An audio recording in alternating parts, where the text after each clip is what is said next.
J'avais le mariage parfait, jusqu'à cet après-midi où j'ai découvert que mon foyer était que la scène d'une immense supercherie. Julien était mon univers. Son charisme illuminait chaque pièce de notre hôtel particulier du 16e arrondissement, chaque dîner mondain où nous étions le couple que tout le monde enviait. Héritière du groupe de La Roche, j'avais un esprit affûté pour la finance, diplômé des meilleures écoles, mais je l'avais volontairement mise en sourdine pour devenir l'épouse dévouée qu'il semblait chérir. Je l'aimais d'un amour si aveugle que lorsque je lui ai confié le poste de directeur général délégué, je n'y ai vu qu'une preuve de notre partenariat, une fusion de nos vies. Pour moi, il n'était pas l'homme avide d'ascension sociale, mais mon égal, mon confident. Il était mon plus grand amour, et j'y étais convaincu d'être sa plus grande fierté. Une illusion parfaitement entretenue, orchestrée avec une précision dont je ne soupçonnais pas encore la cruauté glaciale. Et puis, il y avait ma sœur, Manon. J'ai toujours mis sa jalousie sur le compte d'une simple rivalité fraternelle, une ombre passagère dans son cœur que mon amour et ma générosité finiraient par dissiper. Je la couvrais de cadeaux, je l'invitais à nos voyages, je lui ouvrais les portes de mon monde, croyant naïvement que mon bonheur déteindrait sur elle. Julien, avec son charme habituel, jouait le rôle du médiateur parfait. Il me disait souvent « Elle t'admire tellement, Élodie. Sois patiente avec elle. » Et je le croyais. Je voyais ses efforts pour nous rapprocher comme un autre signe de son dévouement à notre famille. Il organisait des dîners, rien qu'entre nous trois, créant une façade de complicité. En réalité, il ne faisait que resserrer les mailles du filet autour de moi, utilisant ma propre sœur comme l'arme la plus intime et la plus dévastatrice de son arsenal. Chaque sourire partagé était qu'une pierre de plus à l'édifice de leur trahison. Le trajet depuis l'hôpital américain de Neuilly avait été un brouillard de soulagement et d'anticipation. Les médecins m'avaient autorisé à sortir une semaine plus tôt. Un petit miracle, disait-il. Mon corps était meurtri, ma mémoire encore parsemée de quelques zones d'ombre suite à l'accident, mais mon cœur ne battait que pour une seule chose, retrouver Julien. Je voulais le surprendre, sentir ses bras autour de moi et me laisser envelopper par la sécurité de notre foyer. J'ai renvoyé le chauffeur à la grille de notre hôtel particulier, savourant l'idée de franchir le seuil seul, en silence. L'air de notre maison était habituellement rempli de musique classique douce ou du parfum des fleurs fraîches que je disposais chaque matin. Mais cet après-midi-là, un silence étrange, presque lourd, pesait dans le grand hall. Une quiétude anormale qui aurait dû m'alerter, mais que ma hâte amoureuse a balayée d'un revers de la main, la classant comme une simple coïncidence. J'ai commencé à gravir le grand escalier de marbre, mes pas feutrés par le lourd tapis perçant. C'est à mi-chemin que je les ai entendus. Des sons indistincts d'abord, des murmures étouffés provenant de notre chambre à coucher. Mon premier réflexe fut l'inquiétude. Julien était-il malade? Avait-il fait venir un médecin? Mais alors que je me rapprochais, les murmures se sont transformés en gémissements. Des sons qui n'avaient rien de médical. Un frisson glacial a parcouru ma colonne vertébrale. Une intuition primitive et hideuse qui tentait de percer le voile de mon déni. Mon esprit s'emballait, cherchant désespérément une explication rationnelle, une alternative plausible à l'horrible vérité qui commençait à prendre forme. Chaque marche me rapprochait d'un précipice que je ne voyais pas encore, mais que mon âme sentait déjà sous mes pieds. La poignée en laiton de la porte de notre chambre n'avait jamais semblé aussi froide. D'un geste lent, presque mécanique, j'ai poussé la porte. Le spectacle qui s'est offert à moi a figé le temps et a fait voler en éclats l'intégralité de mon existence. Là, dans notre lit, le sanctuaire de notre amour, se trouvaient Julien et ma propre sœur, Manon. Leur corps enlacé était une profanation, une insulte violente à chaque souvenir, chaque promesse, chaque moment de bonheur que j'avais cru sincère. Je suis resté pétrifié sur le seuil, incapable de respirer, de crier, de bouger. Mon cerveau refusait de traiter l'information. Ce haine n'était pas seulement une trahison, c'était une conspiration des deux personnes en qui j'avais le plus confiance au monde. Le choc était si violent, si absolu, qu'il a dépassé la douleur pour atteindre un état de vide assourdissant. L'image s'est gravée dans ma rétine avec la précision d'un scalpel, une cicatrice éternelle sur mon âme. C'est Manon qui m'a vu la première. Son visage, au lieu de se décomposer sous l'effet de la honte ou de la panique, s'est tordu en une grimace de haine pure, une haine que je n'avais jamais soupçonnée. Ses yeux se sont plissés et, d'une voix sifflante, chargée de venin, elle a craché les mots qui allaient sceller leur destin et forger le mien. « Tu devrais être morte ». Cette phrase, ce haine,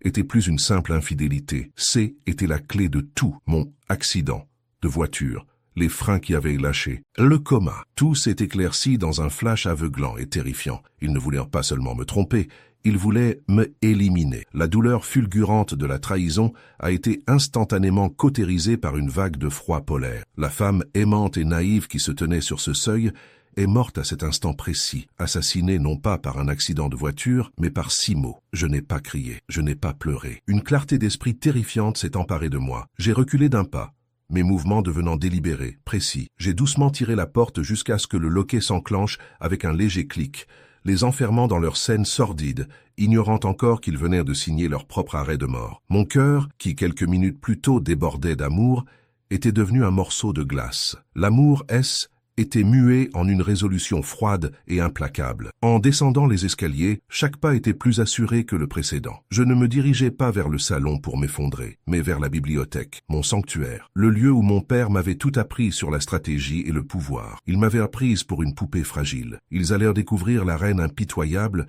qu'ils avaient eux-mêmes créée. La partie ne faisait que commencer. Dans le silence feutré de la bibliothèque, entouré des ouvrages de stratégie que mon père chérissait, la douleur s'est métamorphosée. Les larmes que j'aurais dû verser se sont cristallisées en une glace tranchante au fond de mon âme. Je n'étais plus une épouse trahie. J'y étais la PDG d'un empire menacé par une OPA hostile et interne. Mon mariage, ma confiance, ma vie même, étaient les actifs qu'ils avaient tenté de liquider. Julien et Manon N étaient de plus ma famille, mais des concurrents, des ennemis qui avaient commis l'erreur fatale de sous-estimer leur adversaire. La confrontation émotionnelle, les cris, les accusations, étaient ce qu'ils attendèrent de la femme qu'ils croyaient connaître. Mais cette femme était morte dans le couloir, quelques minutes plus tôt. Devant moi, sur l'échiquier en malachite, le roi noir était vulnérable. Je n'allais pas simplement le mettre en échec. J'allais raser le plateau de jeu, ne laissant aucune pièce ennemie debout. La vengeance ne serait pas une explosion de colère, mais une campagne militaire, froide et méthodique. Ma plus grande force, je l'ai compris instantanément, résidait dans leur perception de ma faiblesse. Ils m'avaient laissé pour morte. Ils me croyaient fragile, brisé par le choc. Parfait. Mon accident et le coma qui s'en était suivi m'offraient le camouflage idéal. Une amnésie partielle, des moments de confusion, une vulnérabilité feinte. Voilà le rôle que j'allais jouer. Je deviendrais l'ombre d'Élodie, une femme perdue qui s'accrocherait à son mari dévoué et à sa sœur aimante, pour se reconstruire. Cette mascarade me donnerait un accès sans précédent à leurs plans, à leurs conversations, à leur arrogance imprudente. Ils baisseraient de leur garde, convaincus que leur victoire était acquise, tandis que je tisserais ma toile dans l'ombre, chaque soupir de fragilité masquant la précision d'un prédateur. Ils voulaient une actrice, je leur offrirais la performance de leur vie, et le final serait leur destruction complète, applaudie par personne d'autre que moi-même. Le plan s'est dessiné dans mon esprit avec une clarté chirurgicale, articulés autour de 3 fronts. D'abord, l'assaut financier. Leur avidité était leur talon d'Achille. J'allais couper leur ligne de ravitaillement, révoquer chaque carte de crédit, geler chaque compte joint sous le prétexte d'un audit de sécurité post-traumatique. Je les regarderais passer du luxe insolent à la panique sordide d'une transaction refusée. Ensuite, l'attaque professionnelle. Julien se pavanait en directeur général délégué du groupe de La Roche, le joyau de mon père. Je lancerais un audit interne si discret et si profond qu'il mettrait à jour non seulement ses détournements de fonds, mais aussi son incompétence crasse, le tout sans que mon nom y soit associé. Enfin, la destruction sociale et légale. Je rassemblerai des preuves irréfutables de leur tentative de meurtre. Leur chute ne serait pas seulement financière ou professionnelle, elle serait totale, publique et humiliante. Ils ne seraient pas simplement divorcés ou licenciés, ils finiraient en prison. Ma résolution prise, j'ai composé mon visage en un masque de confusion et de douleur. Avant de remonter affronter les monstres, j'ai passé un appel, un seul, à Maître Bernard, l'avocat historique de mon père, un homme dont la loyauté envers la famille de La Roche était aussi solide que le marbre de cet hôtel particulier. D'une voix que je forçais à trembler, je lui ai demandé de venir, prétextant avoir besoin d'aide pour clarifier des papiers, que mon esprit embrumé par l'accident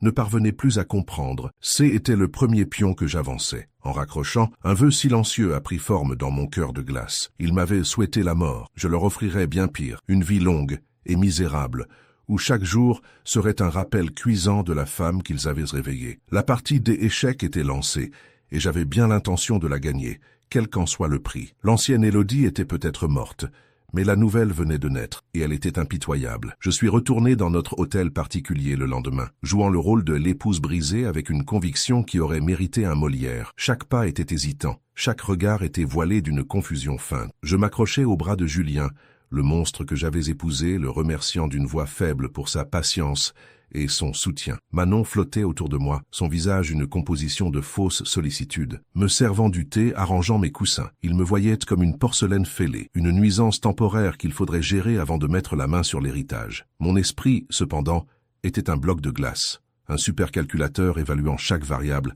chaque faiblesse. Ma fragilité était mon bouclier et mon arme la plus redoutable. Ils ne se méfiaient pas d'une femme qu'ils croyaient déjà vaincue. Essai était là leur première erreur stratégique monumentale. Ma première offensive fut silencieuse, chirurgicale et purement financière. Le matin suivant mon retour, je me suis enfermé dans la bibliothèque sous prétexte d'un mal de tête. De là, j'ai appelé notre banquier privé chez Rothschild & Co., un homme qui gérait la fortune de la Roche depuis l'époque de mon grand-père. D'une voix que je rendais fragile et anxieuse, je lui ai expliqué que mon accident m'avait rendue craintive et que je souhaitais mettre en place de nouveaux protocoles de sécurité sur tous nos comptes. L'opération fut d'une simplicité déconcertante. En moins d'une heure, toutes les cartes de crédit additionnelles de Julien, y compris sa précieuse American Express Centurion noire, qu'il exhibait comme un trophée, furent désactivées. L'accès au compte joint fut gelé, requérant désormais ma signature manuscrite pour le moindre centime. Leur ligne de ravitaillement était découpée. Le premier domino venait de tomber, et ils ne l'entendraient même pas. La première secousse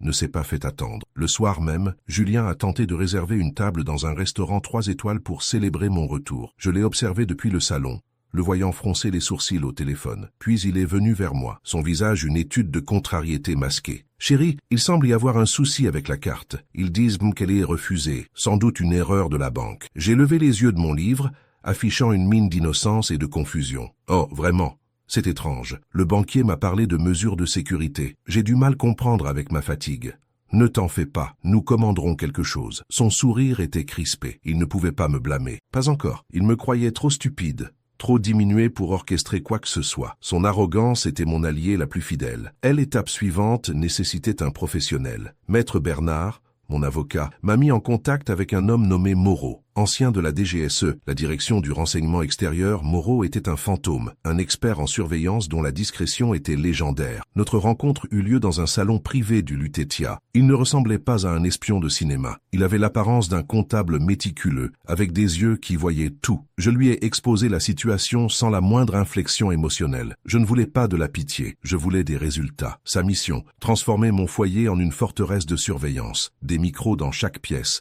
des caméras dissimulées dans les objets les plus anodins. Je voulais un accès total à leur monde, à leur chuchotement, à leur conspiration. Moreau a hoché la tête, sans poser de questions superflues. Il était l'instrument parfait pour ma guerre. L'installation s'est déroulée avec une efficacité militaire. Profitant d'une sortie de Julien et Manon pour un prétendu rendez-vous d'affaires, l'équipe de Moreau a investi l'hôtel particulier. En moins de 3 heures, mon domicile, la scène de ma plus grande humiliation, est devenue mon centre de commandement stratégique. Depuis une application sécurisée sur ma tablette, je pouvais désormais observer chaque recoin, écouter chaque conversation. La sensation était vertigineuse. Le pouvoir, ce pouvoir qu'ils avaient tenté de me voler, me revenait, mais sous une forme nouvelle, invisible et absolue. Je les regardais rentrer ce soir-là, ignorant qu'ils étaient désormais des acteurs sur ma scène, leurs moindres faits et gestes enregistrés. Le rapport de force avait basculé, et ils n'en avaient pas la moindre idée. La chasse était officiellement ouverte, et j'y étais le prédateur. La pression financière a commencé à fissurer leur alliance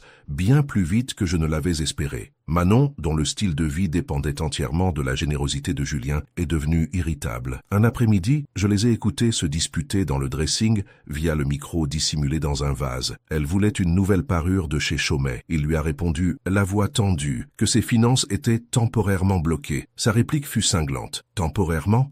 Julien, tu m'as promis le monde. Pas des excuses de petits comptables, la tension était palpable. Leur lien-haine était pas forgé par l'amour mais par l'avidité. En leur coupant les vivres, je ne faisais pas que les priver de luxe.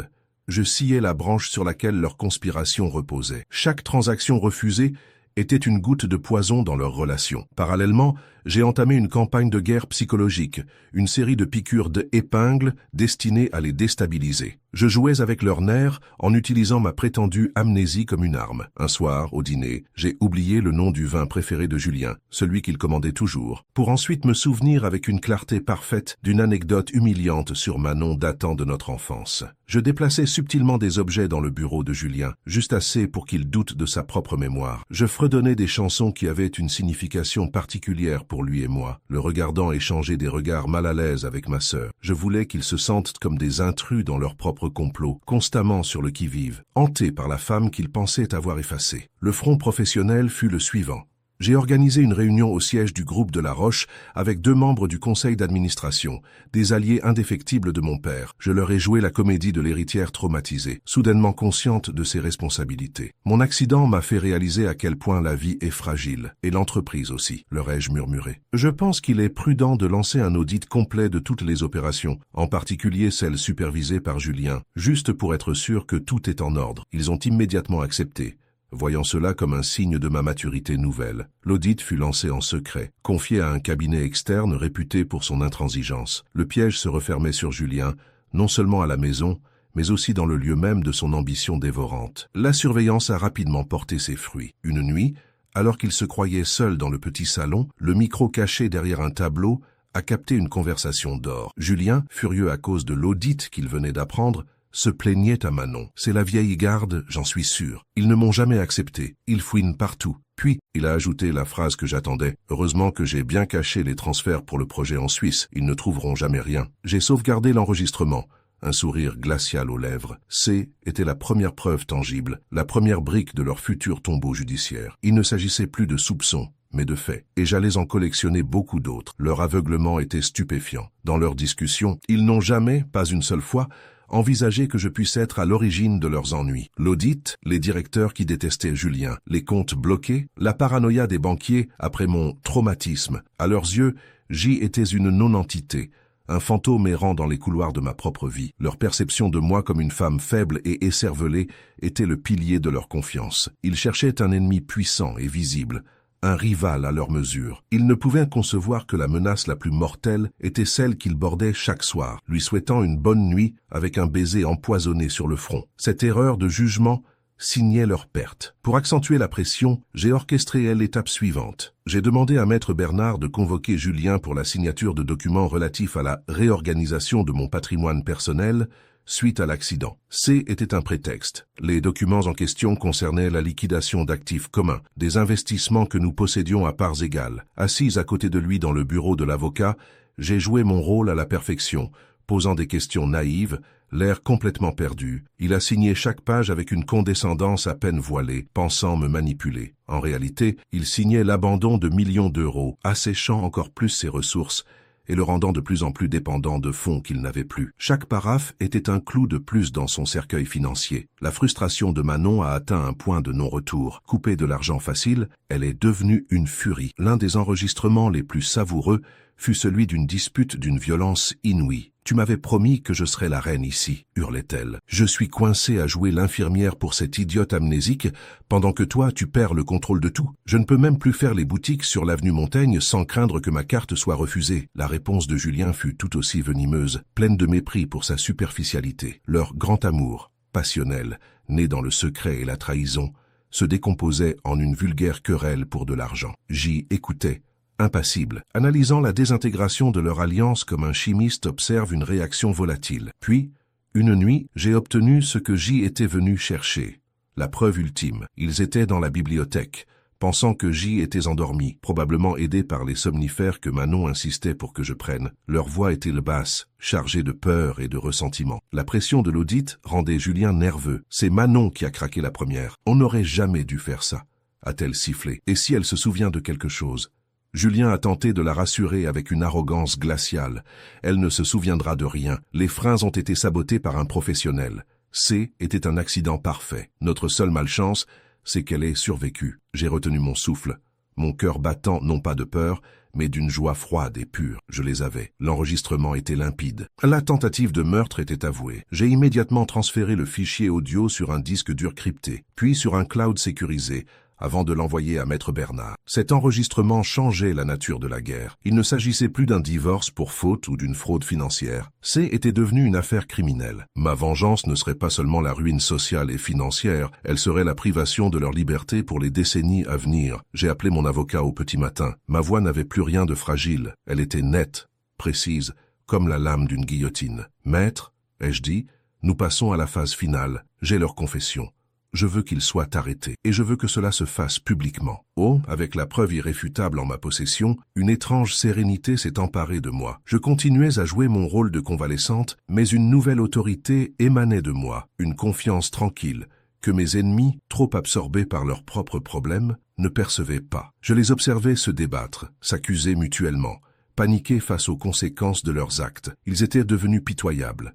La guerre silencieuse était terminée. J'avais gagné chaque bataille, sans qu'ils ne réalisent même qu'ils étaient attaqués. Il était maintenant temps de préparer l'assaut final, le coup de grâce qui serait porté non pas dans l'ombre, mais sous les feux des projecteurs, lors du conseil d'administration annuel. Le spectacle de leur chute serait mon chef-d'œuvre. La panique est un acide qui ronge lentement les fondations de l'arrogance. Je l'ai observé en temps réel, grâce à mes yeux et mes oreilles invisibles. Les résultats préliminaires de l'audit interne avaient commencé à fuiter, comme je l'avais orchestré avec les membres du conseil. Des anomalies comptables, des contrats surévalués, des notes de frais extravagantes. Chaque révélation était une nouvelle fissure dans l'armure de Julien. Je l'ai écouté au téléphone, sa voix, autrefois suave et assurée, devenue cassante et agressive. Il se sentait piégé, elle étau se resserrant sur son empire de pacotille. Il cherchait des traîtres au sein de l'entreprise, des ennemis extérieurs, incapables d'imaginer que la menace la plus redoutable dormait dans la chambre D à côté, feignant des cauchemars liés à un accident qu'il avait lui-même commandité. Manon, de son côté, vivait le déclin de leur fortune d'une manière bien plus viscérale et immédiate. Son monde, bâti sur des apparences et des dépenses ostentatoires, s'effondrait. Un après-midi, je l'ai surprise en train de crier sur Julien dans leur dressing, une scène d'une laideur pathétique. Elle tenait une invitation pour une vente privée chez Dior et hurlait que toutes ses cartes étaient refusées. « Tu m'as promis une vie de reine, pas une existence de bourgeoise endettée. Comment suis-je censé faire face aux gens ?» Sa détresse était pas celle d'une femme amoureuse, voyant son partenaire en difficulté, mais celle d'une parasite réalisant que son hôte était en train de mourir. Leur alliance, née de la cupidité, se désagrégeait sous la pression de cette même cupidité. C'est au cœur de cette panique qu'est née leur nouvelle stratégie, une manœuvre si vile et si désespérée qu'elle a confirmé que je ne devais leur accorder aucune pitié. Une nuit, alors qu'ils se croyaient à l'abri dans le petit fumoir, j'ai capté la conversation qui a scellé leur destin. L'argent, c'est fini. L'audit va tout révéler, toi admis Julien. La voix lourde de défaite. Un long silence a suivi, puis la voix sifflante de Manon a fendu l'air. Alors il faut changer de terrain. Si nous ne pouvons pas prendre son argent, nous devons prendre son esprit. J'ai compris instantanément. Ils n'allaient plus essayer de me voler. Ils allaient tenter de m'effacer légalement, de me faire passer pour folle. Ils allaient essayer de me briser de l'intérieur. Leur plan était d'une cruauté chirurgicale. Ils allaient utiliser mon traumatisme et mon amnésis contre moi. Ils allèrent me peindre comme une femme mentalement instable, incapable de gérer ses propres affaires et, par extension, l'empire de la Roche. L'objectif final, obtenir ma mise sous tutelle. Julien, en tant que mon mari dévoué, deviendrait mon tuteur légal, obtenant ainsi un contrôle absolu et incontestable sur ma fortune et sur l'entreprise. C'était leur va-tout. Une attaque frontale non plus sur mes finances, mais sur mon identité même, sur ma crédibilité en tant qu'être humain. Ils pensaient que c'était leur coup de génie. En réalité, ils ne faisaient que creuser leur propre tombe avec encore plus d'acharnement. Leur campagne de gaslighting a commencé de manière insidieuse. Des objets que Gige était certaine d'avoir laissés à un endroit se retrouvaient ailleurs. Manon me disait avec une fausse douceur, « Ma chérie, tu as encore laissé tes clés dans le réfrigérateur. Tu es si tête en l'air depuis ton accident. » Julien, de son côté, annulait des rendez-vous importants en mon nom, prétendant ensuite que j'avais oublié de les noter. Il soupirait devant le personnel, confiant à voix basse que la pauvre Élodie avait des moments d'absence de plus en plus fréquents. Oh, il tissait une toile de mensonges autour de moi, espérant que je finirais par douter de ma propre santé mentale, ou à défaut, que le monde extérieur y croirait. Mais J était la tisseuse en chef de cette partie. Je jouais leur jeu avec une délectation morbide. J'ai commencé à accentuer ma propre confusion. J'oubliais délibérément le nom de notre majordome, que je connaissais depuis 20 ans.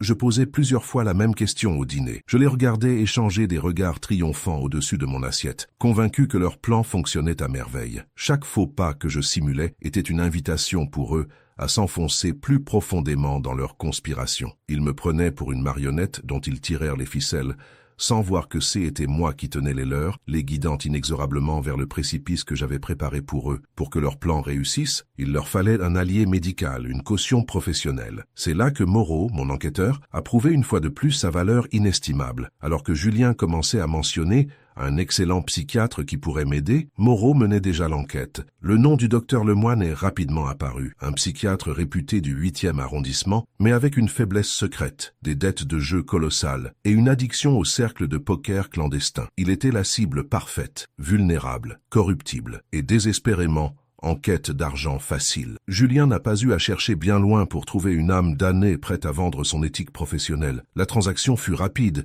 et discrète. Moreau a documenté leur rencontre dans un café discret près du parc Monceau. Un transfert d'une somme importante depuis l'un des comptes offshore secrets de Julien vers celui du docteur Lemoine a été tracé quelques jours plus tard. En échange, le bon docteur a accepté de produire un rapport psychiatrique complet, basé sur des observations et des entretiens qui n'auraient jamais lieu. Ce rapport conclurait à une dégradation cognitive sévère post-traumatique, à des épisodes de paranoïa et à une incapacité totale de prendre des décisions éclairées. Ils avaient maintenant leur arme, un document officiel qui allait servir de fondement à leur demande de mise sous tutelle. Les visites du docteur Lemoine ont commencé. Il venait à l'hôtel particulier sous le prétexte de prendre le thé, un ami de la famille venu me soutenir. Il me posait des questions anodines, son regard fuyant et son sourire mielleux. Je jouais le rôle de la patiente docile et perdue, répondant à ses questions avec une simplicité enfantine. « Comment vous sentez-vous aujourd'hui, Élodie » demandait-il. « Je suis un peu fatigué. Parfois, je ne reconnais plus ma propre maison, répondais-je, en lui servant la performance qu'il était payé pour constater. Pendant ce temps, une caméra dissimulée dans une horloge de cheminée enregistrait chacune de ses mascarades, chaque minute de sa complicité criminelle. Leur confiance grandissait de jour en jour. Ils devenaient imprudents, persuadés de leur victoire imminente. Les conversations qu'ils avaient en ma présence devenaient de moins en moins codées. Ils parlaient de l'avenir de l'entreprise et de la nécessité de prendre des décisions difficiles pour me protéger. Un soir, Julien a posé sa main sur la mienne.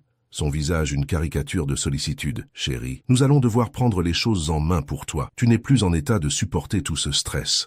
C'est pour ton bien. » Le mépris dans ses yeux était si flagrant que c'en était presque comique. Il me parlait comme à une enfant, un objet à mettre de côté. Il ne réalisait pas que chaque mot condescendant était une pelletée de terre de plus sur son propre cercueil. La pression de l'audit a finalement fait craquer Julien. Un matin, il a appris que le conseil d'administration avait gelé un projet immobilier majeur qu'il pilotait en Suisse, celui-là même où il avait détourné des millions. Il est entré dans mon bureau comme une furie, oubliant complètement son rôle de mari attentionné. « Qu'est-ce que tu as fait? Tu as parlé au vieux dinosaure du conseil ?»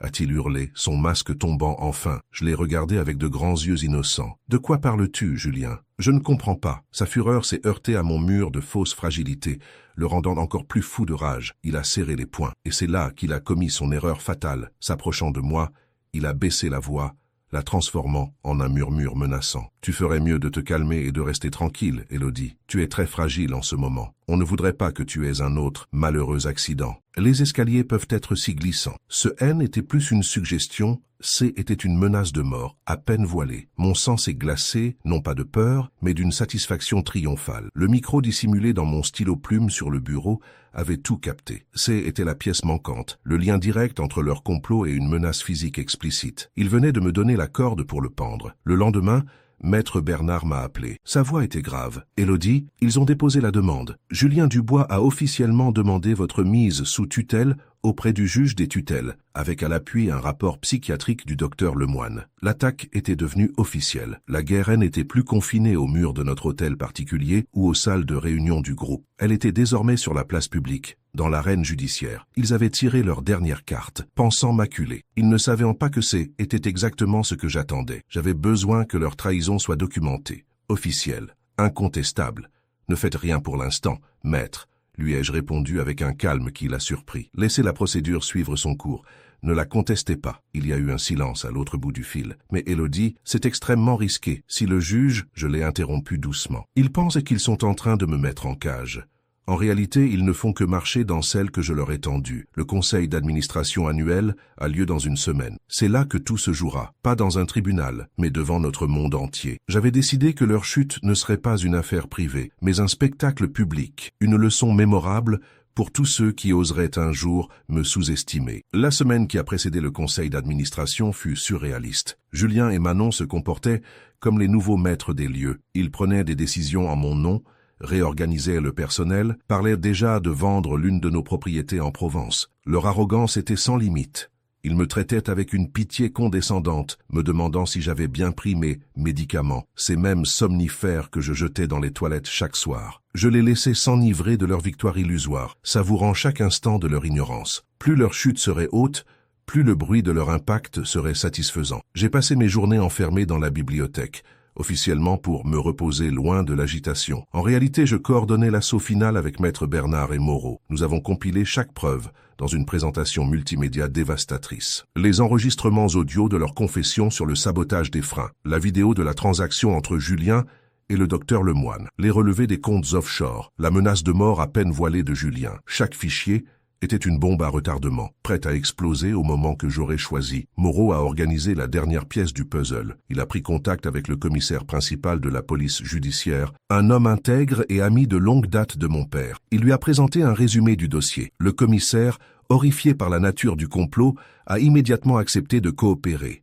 Une équipe de la brigade criminelle serait en attente, prête à intervenir sur mon signal. L'arrestation ne se ferait pas discrètement à l'aube, mais en plein jour, sous les flashs des photographes et les caméras des chaînes d'information financière. La veille du grand jour, Julien est entré dans ma chambre. Il tenait une coupe de champagne. « À l'avenir, ma chère », a-t-il dit avec un sourire carnassier. « Un avenir où tu seras enfin en sécurité et où les choses seront gérées correctement. » Il pensait porter un toast à sa victoire. J'ai levé ma propre coupe, remplie d'eau pétillante. « À l'avenir », ai-je répondu, le regardant droit dans les yeux, un léger sourire flottant sur mes lèvres. « Puisse chacun recevoir ce qu'il mérite. » Il a pris mon sourire pour de la résignation. C'était une déclaration de guerre. Leur plan les avait rendus aveugles et sourds. Ils n'avaient pas remarqué que le personnel de maison, loyal à ma famille depuis des décennies, me rapportait leurs moindres faits et gestes. Ils n'avaient pas vu que les membres du conseil, alertés par mes soins, jouaient un double jeu, les laissant croire à leur soutien tout en préparant leur éviction. Ils étaient tellement concentrés sur la destruction de ma santé mentale qu'ils n'ont pas vu que je démantelais leur monde, pièce par pièce, avec une précision méthodique. Leur complot était un château de cartes, et je m'apprêtais à souffler dessus avec la force d'un ouragan. J'ai passé la nuit à revoir les détails, non pas par anxiété, mais par perfectionnisme. La présentation était synchronisée à la seconde près. Les micros de la salle de conférence étaient vérifiés. L'ordre du jour du conseil avait été subtilement modifié pour me donner la parole juste avant le vote de défiance qu'il comptait lancer contre moi. Tout était en place. Je n'étais plus la victime d'une trahison, ni même une simple survivante. J était devenue l'architecte d'une justice implacable, la maîtresse d'un jeu qu'ils avaient commencé, mais que j'allais terminer de manière spectaculaire. Leur tentative de me faire passer pour folle était leur plus grande erreur. En attaquant mon esprit, ils m'ont forcé à l'utiliser comme jamais auparavant. Ils voulaient me priver de ma voix, alors j'ai appris à communiquer par des actions silencieuses et mortelles. Ils voulaient me déclarer inapte, alors je suis devenu une stratège plus compétente et plus impitoyable que n'importe quel PDG qu'ils admiraient. Ils ont essayé de me briser, mais ils n'ont fait que forger l'acier de ma résolution en une lame indestructible. Ils avaient réveillé non pas une héritière fragile, mais la digne fille de son père, un homme qui m'avait appris que dans les affaires comme à la guerre, la victoire appartient à celui qui contrôle l'information et le timing. La menace de mort de Julien a été le point de non-retour. À ce moment, ma vengeance était une question de justice et de récupération. Après cette menace, c'est devenu une question de survie. Il ne s'agissait plus seulement de les ruiner ou de les emprisonner, il s'agissait de les neutraliser de manière si complète, si totale, qu'ils ne pourraient plus jamais représenter une menace pour qui que ce soit. Leur désespoir les avait rendus dangereux, et face à un animal enragé et acculé, la seule réponse logique et l'élimination. Pas de pitié, pas de seconde chance. Alors que je me tenais devant le miroir le matin du conseil d'administration, je n'ai pas vu le visage d'une femme brisée. J'ai vu une reine reprenant son trône. Mon tailleur Chanel n'était pas un vêtement. C était une armure. Mon chignon Stricten n'était pas une coiffure. C était un casque. Le calme dans mes yeux n'était pas de l'émotion réprimée. C était la sérénité d'une prédatrice au sommet de la chaîne alimentaire, prête à achever sa proie. L'ancienne Élodie, aimante et naïve, était morte depuis longtemps. Aujourd'hui, j'allais assister à l'enterrement de ces assassins. Leur plan de mise sous tutelle était l'insulte suprême. Eux, qui vivèrent de ma fortune et de mon statut, osaient me juger incapable. Julien, dont la carrière entière était un cadeau de ma part, prétendait pouvoir mieux gérer mon héritage. Manon, ma propre sœur, qui avait profité de ma générosité toute sa vie, conspirait pour me dépouiller de tout, y compris de ma propre volonté. Cette arrogance monumentale méritait une humiliation tout aussi monumentale. Leur chute ne serait pas seulement une défaite, elle serait une leçon gravée dans les annales de la finance et de la haute société parisienne. Leurs alliés, les Dubois, mes beaux-parents, étaient également dans ma ligne de mire. Ils avaient été les complices silencieux de cette conspiration, profitant du luxe tout en fermant les yeux sur les méthodes de leur fils. Ils étaient présents à chaque dîner, me souriant avec une fausse chaleur tout en sachant que Julien et Manon me trahissaient. Moreau avait découvert qu'ils avaient même aidé à dissimuler certains transferts d'argent. Leur chute ferait partie intégrante du spectacle, une démonstration que dans mon nouveau royaume, la complicité est aussi punissable que le crime lui-même. Je me suis remémoré les mots de mon père. Élodie, ne laisse jamais personne définir ta valeur, surtout pas ceux qui cherchent à la diminuer pour augmenter la leur. Pendant des années, j'avais laissé Julien définir ma valeur. J était, elle, épouse de, un accessoire à son ambition. Il pensait que sans lui, je n'étais rien. Ils allaient découvrir, de la manière la plus brutale qui soit, qu'en réalité, C était eux, qui n'étaient rien sans moi. J était la source de leur pouvoir, de leur richesse, de leur statut. Et j'allais couper cette source, les laissant se dessécher et se réduire en poussière. La tentative de me faire interner était la preuve de leur mépris total. Ils ne me voyaient pas comme une personne, mais comme un obstacle, un problème à gérer. Une chose, on ne raisonne pas avec un obstacle, on le contourne ou on le détruit. Leur choix de la destruction psychologique, de l'attaque contre ma santé mentale, était la plus grande violation de toutes. Ils n'ont pas seulement essayé de voler mon argent ou ma vie, ils ont essayé de voler mon âme. Pour ce crime, il n'y avait pas de pardon possible. Seulement une rétribution absolue. Mon calme apparent les a complètement désarmés. Dans les jours précédant le conseil, ils ont interprété ma docilité comme une acceptation de mon sort.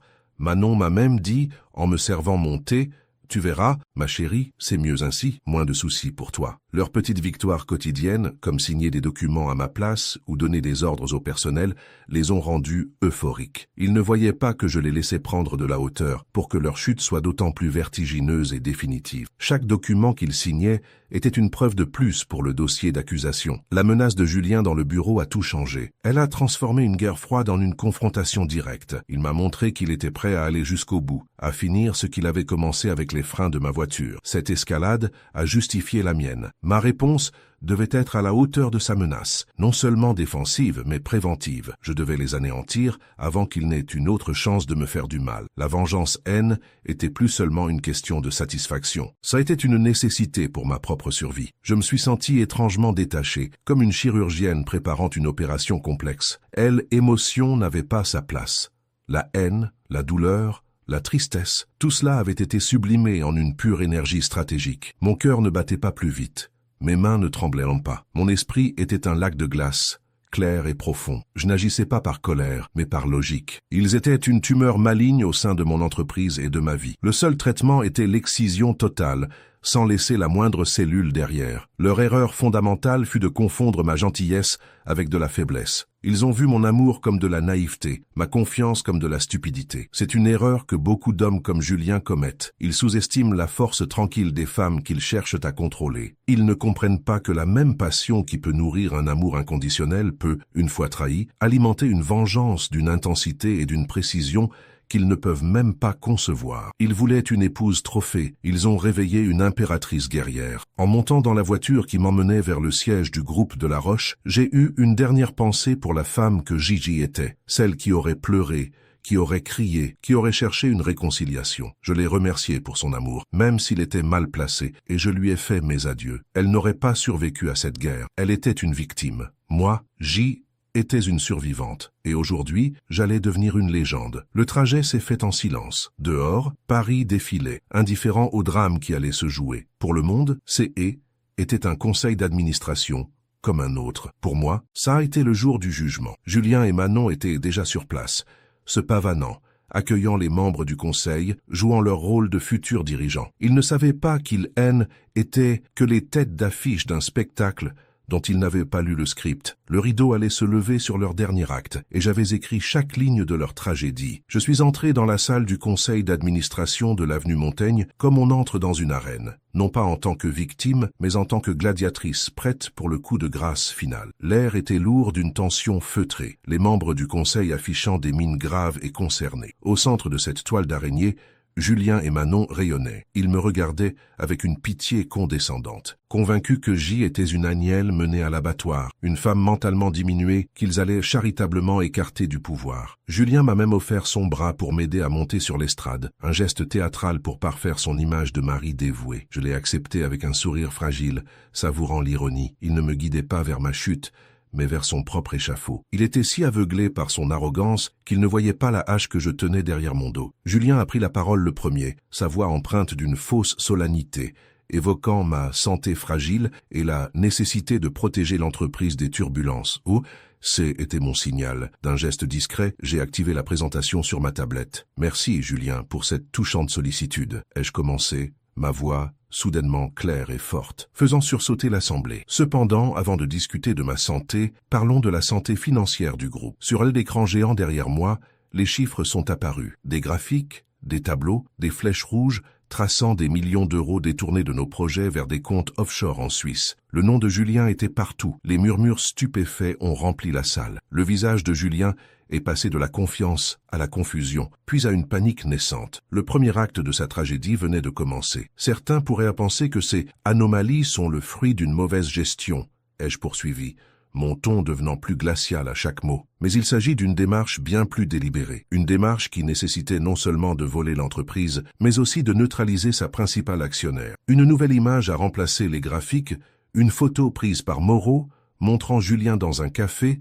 remettant une enveloppe épaisse au docteur Lemoine. Puis, à côté, le faux rapport psychiatrique qu'il avait rédigé, concluant à mon incapacité mentale. Lorsque le vol ne suffit plus, on s'attaque à l'esprit, ai-je commenté, regardant Manon dont le visage était devenu cireux. On tente de faire passer une femme saine d'esprit pour folle, afin de lui prendre le contrôle de sa vie et de son héritage. La conspiration haine était plus financière, elle était devenue personnelle et ignoble. Le silence dans la salle était désormais absolu, rompu seulement par le son de ma voix, mais même cela n'était pas suffisant, car une menace subsistait, que ma mémoire me revienne, que je me souvienne de tout. J'ai fait une pause, laissant le poids de mes paroles s'installer, que je me souvienne, par exemple, de mon accident de voiture. Sur l'écran, des photos des freins de ma Mercedes, sectionnés avec une précision diabolique, sont apparues. J'ai alors laissé un court extrait audio résonner. La voix de Julien, enregistrée dans mon bureau, me menaçant d'un autre, malheureux accident. Des halètements d'horreur ont parcouru la salle. Les membres du conseil me regardaient, non plus comme une femme fragile, mais comme une survivante. Julien, lui, était livide, son regard passant de l'écran à moi, piégé, exposé, anéanti. Mais la preuve la plus accablante, ai-je annoncé, ne vient pas de moi, mais d'eux. L'écran est devenu noir. J'ai lancé l'enregistrement final, celui de leur conversation dans la bibliothèque. La voix de Manon, sifflant. On n'aurait jamais dû faire ça. Et si elle se souvient de quelque chose? Puis celle de Julien, glaciale d'arrogance, elle ne se souviendra de rien. Les freins ont été sabotés par un professionnel. Était un accident parfait. Notre seule malchance, c'est qu'elle ait survécu. Un silence de mort a suivi. Puis, la phrase qui avait signé leur arrêt de mort, la voix de ma propre sœur résonnant dans la salle comme un glas, « Tu devrais être morte ». Personne ne respirait. Était fini. Le roi était nu, et le plateau de jeu était en feu. Au moment précis où la dernière syllabe s'est éteinte, les grandes portes de la salle du conseil se sont ouvertes avec fracas. Le commissaire principal de la police judiciaire est entré, flanqué de plusieurs officiers en civil. Les flashs des photographes que j'avais conviés ont commencé à crépiter, immortalisant la scène. Julien Dubois, Manon Delaroche, vous êtes en état d'arrestation pour tentative d'assassinat, fraude et association de malfaiteurs, a déclaré le commissaire d'une voix forte. Julien a balbutié des protestations incohérentes, tandis que Manon restait figée, son visage une statue de haine impuissante. Le son métallique des menottes se refermant sur leurs poignets a été la plus douce des musiques, la conclusion parfaite de ma symphonie vengeresse. Je les ai regardés être emmenés, passant devant moi. Leurs regards ne contenaient plus de pitié, seulement un mélange de choc, de haine et d'incompréhension totale. Ils ne comprenaient toujours pas comment la femme qu'ils avaient jugée si faible et si insignifiante avait pu orchestrer leur destruction avec une telle précision. Ils avaient sous-estimé leur adversaire, l'erreur la plus fondamentale dans n'importe quelle guerre. Alors qu'ils franchissèrent la porte, leur avenir réduit à une cellule de prison et à l'opprobre public. J'ai vu mes beaux-parents s'effondrer sur leurs chaises dans la salle, leur monde de luxe et de prétention évaporant sous leurs yeux. La ruine de la maison Dubois était totale et spectaculaire. Une fois le tumulte apaisé, je me suis retourné vers le conseil d'administration, dont les membres étaient encore sous le choc. Mon visage était serein, dénué de toute trace de triomphe. J'y étais au-delà de ça. J'ai redressé ma posture, et d'une voix qui ne tremblait pas, j'ai déclaré « Mesdames et messieurs, la purge est terminée. Le groupe de la Roche est assaini. Maintenant, si vous le voulez bien, nous avons un ordre du jour à respecter. Parlons de l'avenir. » À cet instant, ils n'ont plus vu l'héritière, ni l'épouse trahie. Ils ont vu leur nouvelle reine. L'ancienne Élodie était morte dans l'accident qu'ils avaient planifié. Celle qui se tenait devant eux était née du feu de leur trahison, et elle était indestructible. Le silence qui a suivi leur départ menotté était plus assourdissant que n'importe quel cri. Dans la salle du conseil, tous les regards étaient défixés sur moi, mais ils avaient changé. La pitié condescendante avait laissé place à un mélange de stupeur, de respect et, je dois l'admettre, d'une pointe de crainte salutaire. Je n'étais plus la veuve potentielle, l'héritière fragile à protéger. J'y étais la stratège qui venait d'exécuter un coup de maître. J'ai lissé une mèche de cheveux invisible, me suis retourné vers la table et, d'une voix qui ne portait aucune trace de la tempête que je venais de déchaîner, j'ai simplement dit « Bien, maintenant que cette distraction est écartée, reprenons au point 4 de l'ordre du jour, notre stratégie d'expansion en Asie. » Ce jour-là, ils n'ont pas seulement vu la fille de la Roche, ils ont rencontré la reine qui réclamait son trône,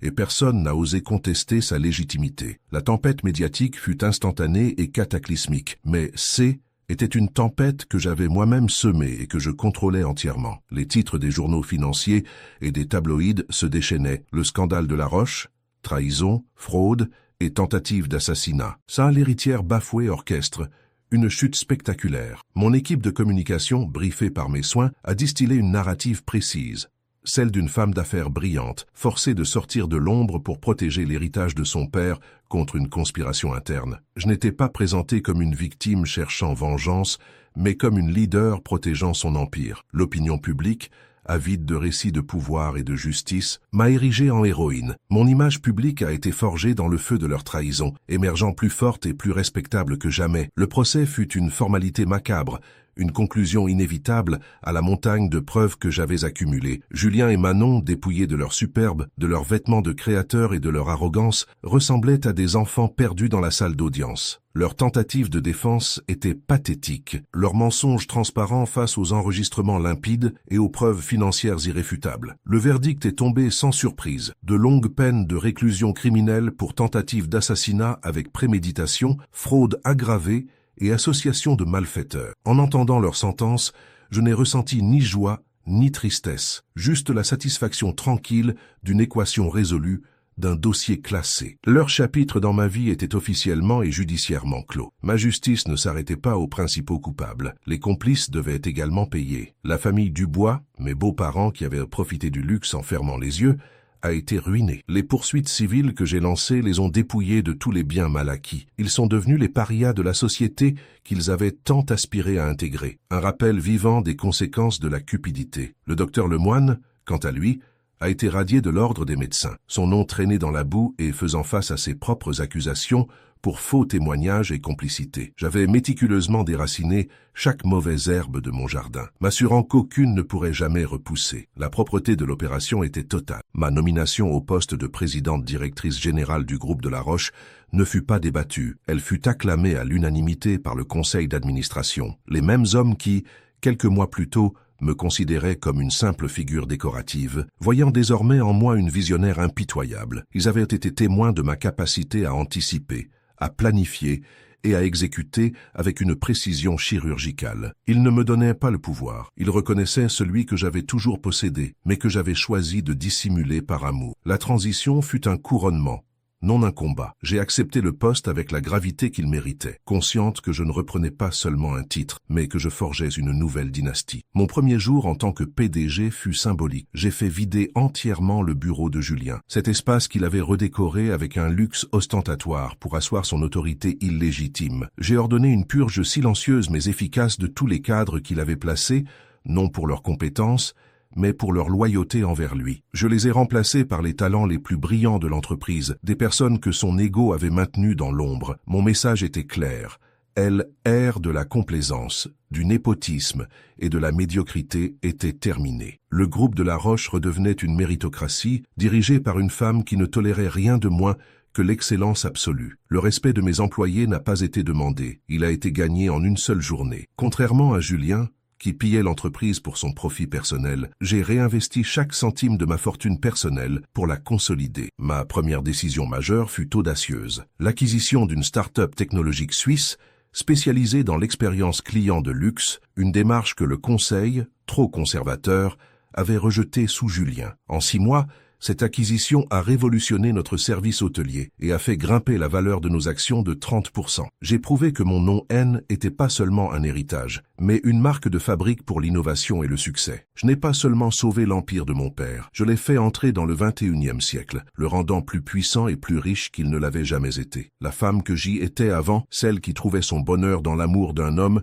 et la chaleur d'un foyer, n'existait plus. Elle était une victime des circonstances, une création de son environnement. La nouvelle Élodie était une création de sa propre volonté. Mon quotidien est devenu une discipline de fer. Lever à 5 heures, sport, analyse des marchés financiers, gestion de mon empire. Les émotions comme l'amour ou la confiance aveugle étaient devenues des luxes que je ne pouvais plus me permettre. Je ne ressentais pas de solitude, mais une forme de plénitude différente, une satisfaction pure trouvée dans la stratégie, le contrôle et l'accomplissement. J'avais échangé la chaleur d'un amour illusoire contre le pouvoir froid et solide de l'autodétermination. Un jour, j'ai reçu une lettre de Manon, envoyée de sa prison. C était un mélange pathétique de supplications, d'accusations et de tentatives de me faire culpabiliser au nom de notre sang. Elle disait qu'elle avait été manipulée par Julien, qu'elle m'avait toujours aimé malgré sa jalousie. J'ai lu la lettre sans la moindre inflexion de mon rythme cardiaque. Autrefois, ces mots m'auraient déchiré. Aujourd'hui, ils étaient aussi vides de sens que les promesses de Julien. Je n'ai pas répondu. J'ai simplement plié la feuille de papier